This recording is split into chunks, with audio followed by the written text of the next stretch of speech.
रहे हैं मुंशी प्रेमचंद्र की सर्वश्रेष्ठ उपन्यास गबन। अध्याय 29। कलकत्ता में वकील साहब ने ठहरने का पहले ही इंतजाम कर लिया था। कोई कष्ट ना हुआ। रतन ने महाराज और टीमल कहार को साथ ले लिया था। दोनों वकील साहब के पुराने नौकर थे और घर के से आदमी हो गए थे। शहर के बाहर एक बंगला था, उसके 3 कमरे मिल गए। इससे ज़्यादा जगह की वहाँ ज़रूरत भी ना थी। हाथे में तरह तरह के फल पौधों लगे हुए थे। स्थान बहुत सुंदर मालूम होता था। पास पड़ोस में और कितने ही बंगले थे। शहर के लोग उधर हवाखोरी के लिए जाया करते थे और हरे होकर लौटते थे, पर रतन को वह जगह भाड़े खाती थी। बीमार के साथ वाले भी बीमार होते हैं। उदासों के लिए स्वर्ग भी उदास है। सगस्सर ने वकील साहब को और भी शिथिल कर दिया था।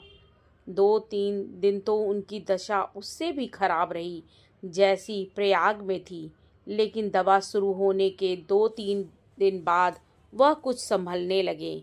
रतन सुबह से आधी रात तक उनके पास ही कुर्सी डाले बैठी रहती। स्नान भोजन की भी सुधि ना रहती। वकील साहब चाहते थे यह यहाँ से हट जाए तो दिल खोलकर कराह ले। उसे तस्कीम देने के लिए वह अपनी दशा को छिपाने की चेष्टा करते रहते थे। वह पूछती, आज कैसी तबीयत है? तो वह फीकी मुस्कुराहट के साथ कहते, आज तो जी बहुत हल्का मालूम होता है। बेचारे सारी रात करवटें बदल कर काटते थे। पर रतन पूछती, रात नींद आई थी? तो कहते, हाँ, खूब सोया। रतन पथ्य सामने ले जाती तो अरुचि होने पर भी खा लेते। रतन समझती, अब यह अच्छे हो रहे हैं। कविराज जी ने भी यही समाचार कहती। वह भी अपने उपचार की सफलता पर प्रसन्न थे।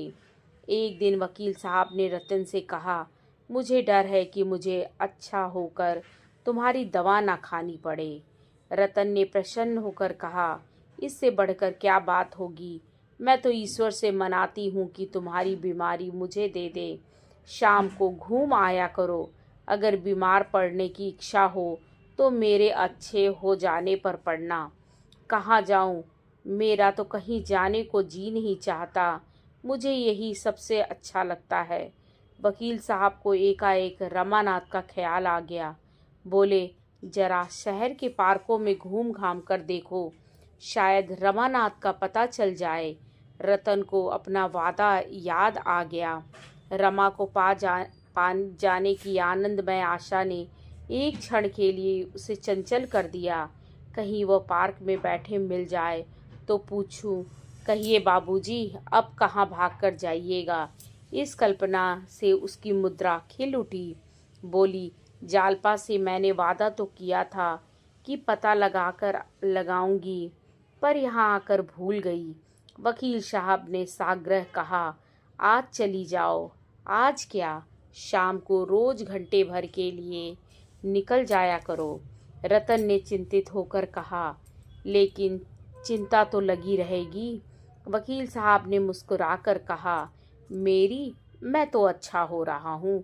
रतन ने संदिग्ध भाव से कहा, अच्छा, चली जाऊंगी। रतन को कल से वकील साहब के आश्वासन पर कुछ संदेह होने लगा था। उनकी चेष्टा से अच्छे होने का कोई लक्षण उसे ना दिखाई देता था।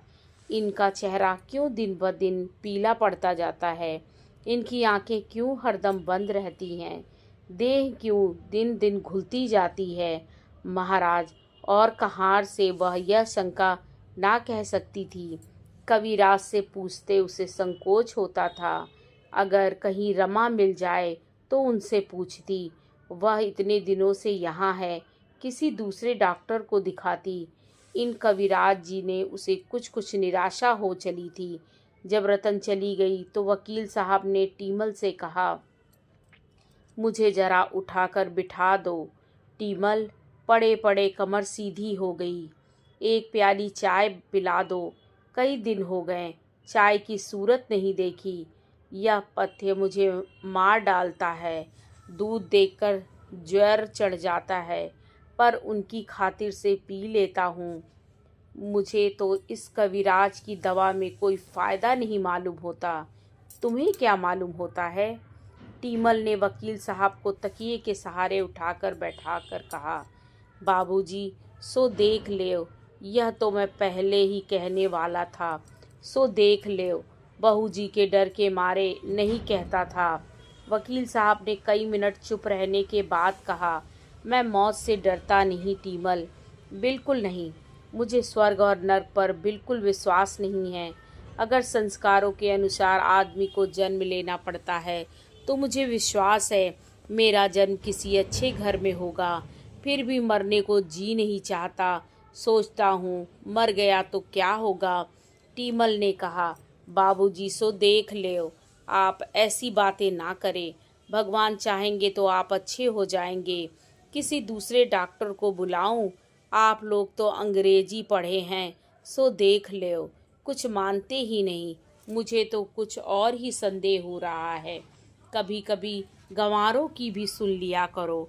सो देख लो, आप चाहो चाहे ना मानो। मैं तो एक सयाने को लाऊंगा। बंगाल के ओझे सयाने मशहूर हैं। वकील साहब ने मुंह धर किया। प्रेत बाधा का वह हमेशा मजाक उड़ाया करते थे। कई ओझों को पीट चुके थे। उनका ख्याल था कि यह प्रवंचना है, ढोंग है, लेकिन इस वक्त उनमें इतनी शक्ति भी ना थी कि टीमल के इस प्रस्ताव का विरोध कर ले। मुंह उधर कर लिया। महाराज ने चाय लाकर कहा, सरकार, चाय लाया हूँ। वकील साहब ने चाय के प्याले को क्षुधित नजरों से देखकर कहा, ले जाओ, अब न पीऊंगा। उन्हें मालूम होगा तो दुखी होंगी। क्यों महाराज, जब से मैं आया हूँ मेरा चेहरा कुछ हरा हुआ है? महाराज ने टीमल की ओर देखा। वह हमेशा दूसरों की राय देखकर राय दिया करते थे। कुछ सोचने की शक्ति उनमें ना थी। अगर टीमल ने कहा आप अच्छे हो रहे हैं तो वह भी इसका समर्थन करेंगे। टीमल ने उसके विरुद्ध कहा तो उन्हें भी इसके विरुद्ध ही कहना चाहिए। टीमल ने उनके असमंजस को भाप कर कहा, हरा क्यों नहीं हुआ है? हाँ, जितना होना चाहिए उतना नहीं हुआ है। महाराज बोले, हाँ, कुछ हरा जरूर हुआ है, मुदा बहुत कम। वकील साहब ने कुछ जवाब नहीं दिया। 2-4 वाक्य बोलने के बाद वह शिथिल हो चुके जाते थे। 10-5 मिनट शांत अचेत पड़े रहते थे। कदाचित उन्हें अपनी दशा का यथार्थ ज्ञान हो चुका था। उनके मुख पर, बुद्धि पर, मस्तिष्क पर मृत्यु की छाया पड़ने लगी थी। अगर कुछ आशा थी तो इतनी कि शायद मन की दुर्बलता से उन्हें अपनी दशा इतनी हीन मालूम होती हो। उनका दम अब पहले से ज़्यादा फूलने लगा था। कभी कभी तो ऊपर की सांस ऊपर ही रह जाती थी। जान पड़ता था बस अब प्राण निकला। भीषण प्राण वेदना होने लगती थी। कौन जाने कब यही अवरोध एक क्षण और बढ़कर जीवन का अंत कर दे। सामने उद्यान में चांदनी की चादर ओढ़े जमीन पर पड़ी सिसक रही थी। फल और पौधों मलिन मुख सिर झुकाए आशा और भय से विकल हो होकर मानो उसके वक्ष पर हाथ रखते थे, उसकी शीतल देह को स्पर्श करते थे और आंसू की 2 बूंदें गिराकर फिर उसी भांति देखने लगते थे। सहसा वकील साहब ने आंखें खोली। आंखों के दोनों कोनों में आंसू की बूंदें मचल रही थीं। छीड़ स्वर में बोले, टीमल, क्या सिद्धू आए थे? फिर इस प्रश्न पर आप ही लज्जित हो मुस्कुराते हुए बोले, मुझे ऐसा मालूम हुआ जैसे सिद्धू आए हो। फिर गहरी सांस लेकर चुप हो गए और आंखें बंद कर ली। सिद्धू उस बेटे का नाम था जो जवान होकर मर गया था। इस समय वकील साहब को बराबर उसी की याद आ रही थी। कभी उसका बालपन सामने आ जाता, कभी उसका मरना आगे दिखाई देने लगता। कितने स्पष्ट, कितने सजीव चित्र थे। उनकी स्मृति कभी इतनी मूर्तिमान, इतनी चित्रमय ना थी। कई मिनट के बाद उन्होंने फिर आंखें खोली और इधर उधर खोई हुई आंखों से देखा। उन्हें अभी ऐसा जान पड़ता था कि मेरी माता आकर पूछ रही हैं, बेटा तुम्हारा जी कैसा है? सहसा उन्होंने टीमल से कहा, यहाँ आओ, किसी वकील को बुला लाओ, जल्दी जाओ, नहीं वह घूमकर आती होगी। इतने में मोटर का हॉर्न सुनाई दिया और एक पल में रतन आ पहुंची। वकील को बुलाने की बात उड़ गई। वकील साहब ने प्रसन्न मुख होकर कहा, कहाँ गई, कुछ उसका पता चला? रतन ने उनके माथे पर हाथ रखते हुए कहा, कई जगह देखा, कहीं ना दिखाई दिए। इतने बड़े शहर में सड़कों का पता तो नहीं चलता। वह भला क्या मिलेंगे, दवा खाने का समय तो आ गया ना। वकील साहब ने दबी जबान से कहा, लाओ खा लूं। रतन ने दवा निकाली और उन्हें उठाकर पिलाई। इस समय वह ना जाने क्यों भयभीत सी हो रही थी। एक अस्पष्ट अज्ञात शंका उसके हृदय को दबाए हुए थी। एकाएक उसने कहा, उन लोगों में से किसी को तार दे दूं? वकील साहब ने प्रश्न की आंखों से देखा, फिर आप उसका आशय समझकर बोले, नहीं नहीं, किसी को बुलाने की ज़रूरत नहीं, मैं अच्छा हो रहा हूँ। फिर एक क्षण के बाद सावधान होने की चेष्टा करके बोले, मैं चाहता हूँ कि अपनी वसीयत लिखवा दूँ। जैसे एक शीतल तीव्र बाण रतन के पैर में घुसकर सिर से निकल गया।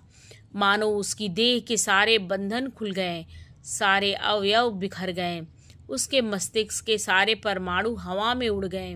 मानो नीचे से धरती निकल गई, ऊपर से आकाश निकल गया और अब वह निराधार, निस्पंद, निर्जीव खड़ी है। अवरुद्ध और सुकंपित कंठ से बोली, घर से किसी को बुलाऊं? यहाँ किससे सलाह ली जाए? कोई भी अपना नहीं है। अपनों के लिए इस समय रतन अधीर हो रही थी। कोई भी तो अपना होता जिस पर वह विश्वास कर सकती, जिससे सलाह ले सकती। घर के लोग आ जाते तो दौड़ धूप करके किसी दूसरे डॉक्टर को बुलाते। वह अकेली क्या करे? आखिर भाई बंद और किस दिन काम आवेंगे? संकट में ही अपने काम आते हैं। फिर यह क्यों कहते हैं कि किसी को मत बुलाओ? वसीयत की बात फिर उनसे याद आ गई। यह विचार क्यों इनके मन में आया? वैद्य जी से कुछ कहा तो नहीं? क्या होने वाला है? भगवान! यह शब्द अपने सारे सद्संगों के साथ उसके हृदय को विदीर्ण करने लगा। चिल्ला चिल्ला कर रोने के लिए उसका मन विकल हो उठा। अपनी माता याद आई। उसके आंचल में मुंह छिपाकर रोने की आकांक्षा उसके मन में उत्पन्न हुई। उस स्नेहमय अंचल से रोकर उसकी बाल आत्मा को कितना संतोष होता था। कितनी जल्दी उसकी सारी मनोव्यथा शांत हो जाती थी। आह, यह आधार भी अब नहीं। महाराज ने आकर कहा, सरकार भोजन तैयार है, थाली परसूं? रतन ने उसकी ओर कठोर नजरों से देखा। वह बिना जवाब के अपेक्षा किए चुपके से चला गया। मगर एक ही क्षण में रतन को महाराज पर दया आ गई। उसने कौन सी बुराई की जो भोजन के लिए पूछने आया? भोजन भी ऐसी चीज है जिसे कोई छोड़ सके? वह रसोई में जाकर महाराज से बोली, तुम लोग खा लो महाराज, मुझे आज भूख नहीं लगी है। महाराज ने आग्रह किया, 2 ही फुलके खा लीजिए सरकार। रतन ठिठक गई। महाराज के आग्रह में इतनी सहृदयता, इतनी संवेदना भरी हुई थी। रतन को एक प्रकार की सांत्वना का अनुभव हुआ। यहाँ कोई अपना नहीं है, यह सोचने में उसे अपनी भूल प्रतीत हुई। महाराज ने अब तक रतन को कठोर स्वामिनी के रूप में देखा था। वही स्वामिनी आज उसके सामने खड़ी मानो सहानुभूति की भिक्षा मांग रही थी। उसकी सारी सद्वृत्तियां उमड़ उठी। रतन को उसके दुर्बल मुख पर अनुराग का तेज नजर आया। उसने पूछा, क्यों महाराज, बाबूजी को इस कविराज की दवा से कोई लाभ हो रहा है? महाराज ने डरते डरते वही सब दोहरा दिया जो आज वकील साहब से कहे थे। कुछ कुछ तो हो रहा है, लेकिन जितना होना चाहिए उतना नहीं। रतन ने अविश्वास के अंदाज से देखकर कहा, तुम भी मुझे धोखा देते हो महाराज। महाराज की आंखें डबडबा गईं। बोले, भगवान सब अच्छा ही करेंगे बहू जी, घबराने से क्या होगा? अपना तो कोई बस नहीं। रतन ने पूछा, यहाँ कोई ज्योतिषी ना मिलेगा? जरा उससे पूछते, कुछ पूजा पाठ भी करा लेते तो अच्छा होता। महाराज ने दृष्टि के भाव से कहा, यह तो पहले ही कहने वाला था बहू जी, लेकिन बाबूजी का मिजाज तो जानती हो, इन बातों में वह कितना बिगड़ते हैं। रतन ने दृढ़ता से कहा, सवेरे किसी को जरूर बुला लाना, सरकार चिढ़ेंगे। मैं तो कहती हूँ। यह कहती हुई वह कमरे में आई और रोशनी के सामने बैठकर जालपा को पत्र लिखने लगी। बहन, नहीं कह सकती क्या होने वाला है। आज मुझे मालूम हुआ कि मैं अब तक मीठे भ्रम में पड़ी हुई थी। बाबूजी अब तक मुझसे अपनी दशा छिपाते थे, मगर आज यह बात उनके काबू से बाहर हो गई। तुमसे क्या कहूँ, आज वह वसीयत की लिखने की चर्चा कर रहे थे, मैंने ही टाला। दिल घबरा रहा है बहन, जी चाहता है थोड़ी सी सखिया खाकर सो रहूं।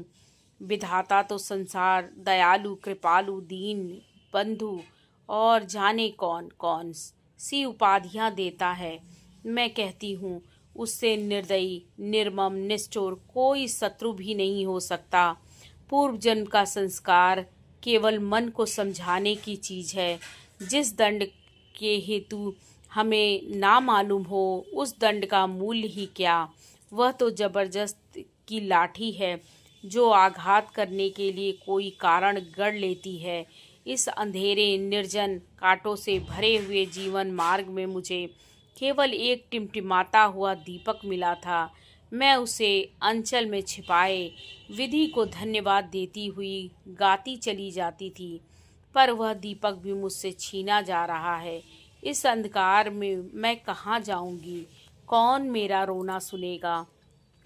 कौन मेरी बाह पकड़ेगा?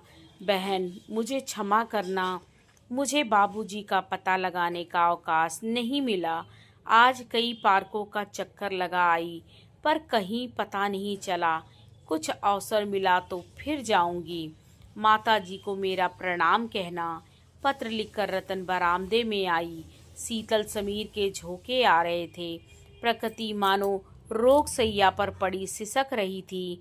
उसी वक्त वकील साहब की सांस वेग से चलने लगी। अध्याय 30। रात के 3 बज चुके थे। रतन आधी रात के बाद आराम कुर्सी पर लेटे ही लेटे झपकियां ले रही थी कि सहसा वकील साहब के गले का खर्राटा सुनकर चौंक पड़ी। उल्टी सांसें चल रही थी। वह उनके सिरहाने चारपाई पर बैठ गई और उनका सिर उठाकर अपनी जांघ पर रख लिया। अभी ना जाने कितनी रात बाकी है। मेज पर रखी हुई छोटी घड़ी की ओर देखा। अभी 3 बजे थे। सवेरा होने में 4 घंटे की देर थी। कविराज कहीं 9 बजे आवेंगे, यह सोचकर वह हताश हो गई।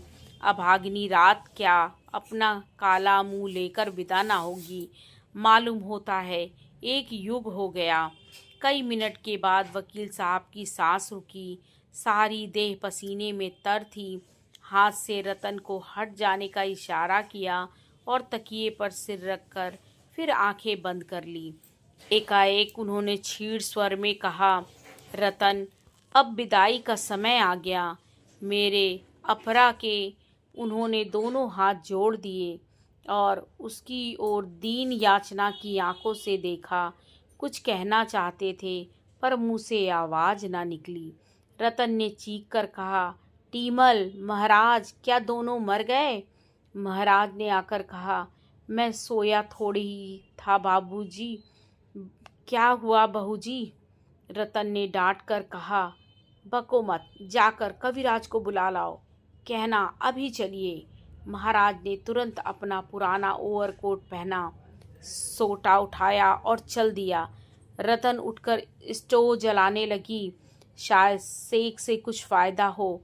उसकी सारी घबराहट, सारी दुर्बलता, सारा शोक मानो लुप्त हो गया। उसकी जगह एक प्रबल आत्मनिर्भरता का उदय हुआ। कठोर कर्तव्य ने उसके सारे अस्तित्व को सचेत कर दिया। स्टोव जलाकर उसने रुई के गोले से छाती को सेकना शुरू किया। कोई 15 मिनट तक ताबड़तोड़ सेकने के बाद वकील साहब की सांस कुछ थमी, आवाज़ काबू में हुई। रतन के दोनों हाथ अपने गालों पर रखकर बोले, तुम्हें बड़ी तकलीफ हो रही है मुन्नी। क्या जानता था इतनी जल्दी यह समय आ जाएगा। मैंने तुम्हारे साथ बड़ा अन्याय किया है प्रिय। ओह कितना बड़ा अन्याय। मन की सारी लालसा मन में रह गई। मैंने तुम्हारे जीवन का सर्वनाश कर दिया। क्षमा करना। यही अंतिम शब्द थे जो उसके मुख से निकले। यही जीवन का अंतिम सूत्र था। यही मोह का अंतिम बंधन था। रतन ने द्वार की ओर देखा। अभी तक महाराज का पता न था। हाँ, टीमल खड़ा था सामने, अथाह अंधकार, जैसे अपने जीवन की अंतिम वेदना से मूर्छित पड़ा था। रतन ने कहा, टीमल जरा पानी गरम करोगे? टीमल ने वहीं खड़े खड़े कहा, पानी गरम करके क्या करोगे बहू जी? गोदान करा दो। 2 बूंद गंगा जल मुंह में डाल दो। रतन ने पति की छाती पर हाथ रखा। छाती गरम थी। उसने फिर द्वार की ओर ताका। महाराज ना दिखाई दिए। वह अब भी सोच रही थी, कविराज जी आ जाते तो शायद इनकी हालत संभल जाती। पछता रही थी, इन्हें यहाँ क्यों लाई।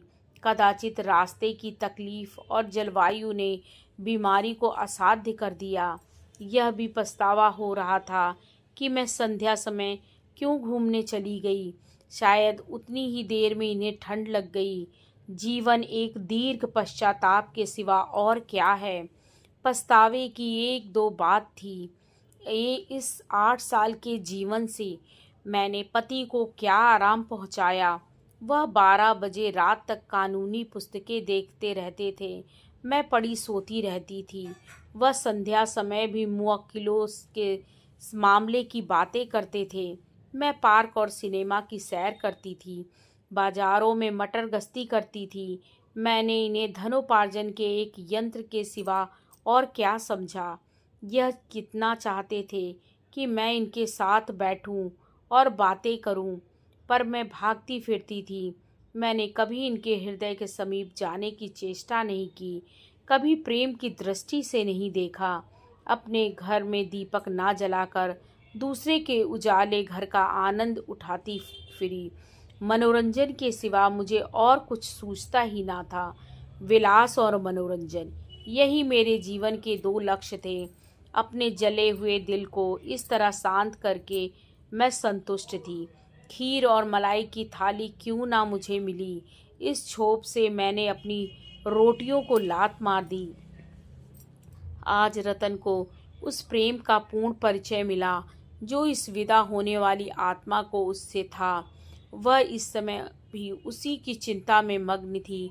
रतन के लिए जीवन में फिर भी कुछ आनंद था, कुछ रुचि थी, कुछ उत्साह था। इनके लिए जीवन में कौन सा सुख था? ना खाने पीने का सुख, ना मेले तमाशे का शौक। जीवन क्या एक दीर्घ तपस्या थी जिसका मुख्य उद्देश्य कर्तव्य का पालन था। क्या रतन उनका जीवन सुखी ना बना सकती थी?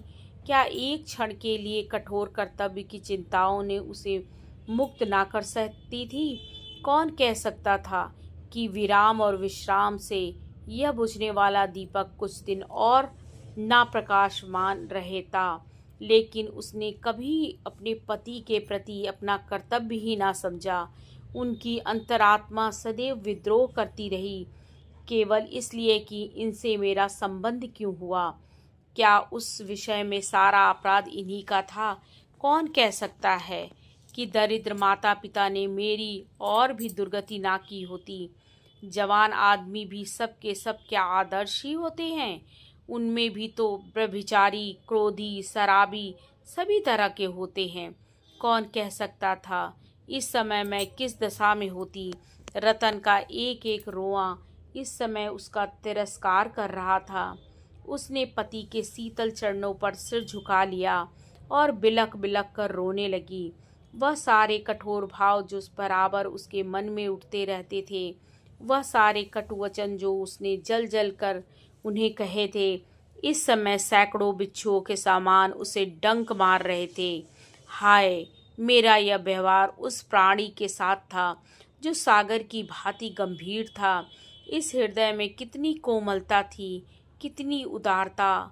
मैं एक वीणा पान दे देती थी तो कितना प्रसन्न हो जाते थे, जरा हंसकर बोल देती थी तो कितने तृप्त हो जाते थे, पर मुझसे इतना भी ना होता था। इन बातों को याद करके करके उसका हृदय फटा जा रहा था। उन चरणों पर सिर रखे हुए उसे प्रबल आकांक्षा हो रही थी कि मेरे प्राण इसी क्षण निकल जाएं। उन चरणों को मस्तक से स्पर्श करके उसके हृदय में कितना अनुराग उमड़ा जाता था, मानो एक युग की संचित निधि को वह आज ही इसी क्षण लुटा देगी। मृत्यु की दिव्य ज्योति के सम्मुख उसके अंदर का सारा मालिन्य, सारी दुर्भावना, सारा विद्रोह मिट गया था। वकील साहब की आंखें खुली हुई थी, पर मुख पर किसी भाव का चिन्ह न था। रतन की विह्वलता भी अब उसकी बुझती हुई चेतना को प्रदीप्त ना कर सकती थी। हर्ष और शोक के बंधन से वह मुक्त हो गए थे। कोई रोए तो गम नहीं, हंसे तो खुशी नहीं। टीमल ने आचमनी में गंगा जल लेकर उनके मुंह में डाल दिया। आज उन्होंने कुछ बाधा ना थी की। वह जो पाखंडों और रूढ़ियों का शत्रु था, इस समय शांत हो गया था। इसलिए नहीं कि उसमें धार्मिक विश्वास का उदय हो गया था, बल्कि इसलिए उसमें अब कोई इच्छा ना थी। इतनी ही उदासीनता से वह विष का घूंट पी जाता। मानव जीवन की सबसे महान घटना किसी शांति के साथ घटित हो जाती है। यह विश्व का एक महान अंग, वह महत्वाकांक्षाओं का प्रचंड सागर, वह उद्योग का अनंत भंडार, वह प्रेम और द्वेष, सुख और दुख का लीला क्षेत्र, वह बुद्धि और बल की रंग भूमि ना जाने कब और कहाँ लीन हो जाती है। किसी को खबर नहीं होती, एक हिचकी भी नहीं, एक उच्छ्वास भी नहीं, एक आह भी नहीं निकलती। सागर की हिलोरों का कहाँ अंत होता है, कौन बता सकता है? ध्वनि कहाँ वायुमग्न हो जाती है, कौन जानता है? मानवीय जीवन उस हिलोर के सिवा, उस ध्वनि के सिवा और क्या है? उसका अवसान भी उतना ही शांत, उतना ही अदृश्य हो तो क्या आश्चर्य। भूतों के भक्त पूछते हैं, क्या वस्तु निकल गई? कोई विज्ञान का उपासक कहता है, एक क्षीण ज्योति निकल जाती है। कपोल विज्ञान के पुजारी कहते हैं, आँखों से प्राण निकले, मुंह से निकले, ब्रह्मांड से निकले। कोई उनसे पूछे, हिलोर लय होते समय क्या चमक उठती है, ध्वनि लीन होते समय क्या मूर्तिमान हो जाती है। यह उस अनंत यात्रा का एक विश्राम मात्र है, जहाँ यात्रा का अंत नहीं, जहाँ नया उत्थान होता है। कितना महान परिवर्तन! वह जो मच्छर के डंक को सहन न कर सकता था, अब उसे चाहे मिट्टी में दबा दो, चाहे अग्नि चिता पर रख दो, उसके माथे पर बल तक ना पड़ेगा। टीमल ने वकील साहब के मुख की ओर देखकर कहा, बहू जी, आइए खाट से उतार दे। मालिक चले गए। यह कहकर वह भूमि पर बैठ गया और दोनों हाथों पर हाथ रखकर फूट फूट कर रोने लगा। आज 30 वर्ष का साथ छूट गया। जिसने कभी आधी बात नहीं कही, कभी तू कहकर नहीं पुकारा, वह मालिक अब उसे छोड़े जा रहा था। रतन अभी तक कविराज की बाट जो रही थी। टीमल के मुख से यह शब्द सुनकर उसे धक्का सा लगा। उसने उठकर पति की छाती पर हाथ रखा। 60 वर्ष तक अविश्राम गति से चलने के बाद वह अब विश्राम कर रही थी। फिर उसे माथे पर हाथ रखने की हिम्मत ना पड़ी। उस देह को स्पर्श करते हुए, उस मरे हुए मुख की ओर ताकते हुए उसे ऐसा विराग हो रहा था जो ग्लानि से कहता था, अभी जिन चरणों पर सिर रखकर वह रोई थी, उसे छूते हुए उसकी उंगलियां कटी सी जाती थी। जीवन सा इतना कोमल है, उसने कभी ना समझा था। मौत का ख्याल कभी उसके मन में ना आया था। उस मौत ने आंखों के सामने उसे लूट लिया। एक क्षण के बाद टीमल ने कहा, बहू जी, अब क्या देखती हो? खाट के नीचे उतार दो। जो होना था हो गया। उसने पैर पकड़ा, रतन ने सिर पकड़ा और दोनों ने शव को नीचे लिटा दिया और वहीं जमीन पर बैठकर रतन रोने लगी।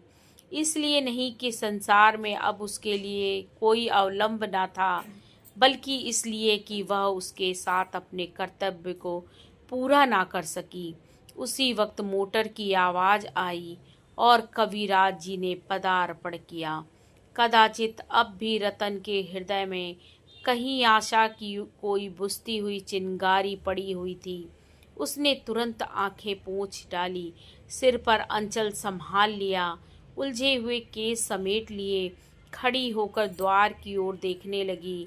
प्रभात ने आकाश को अपनी सुनहली किरणों से रंजित कर दिया।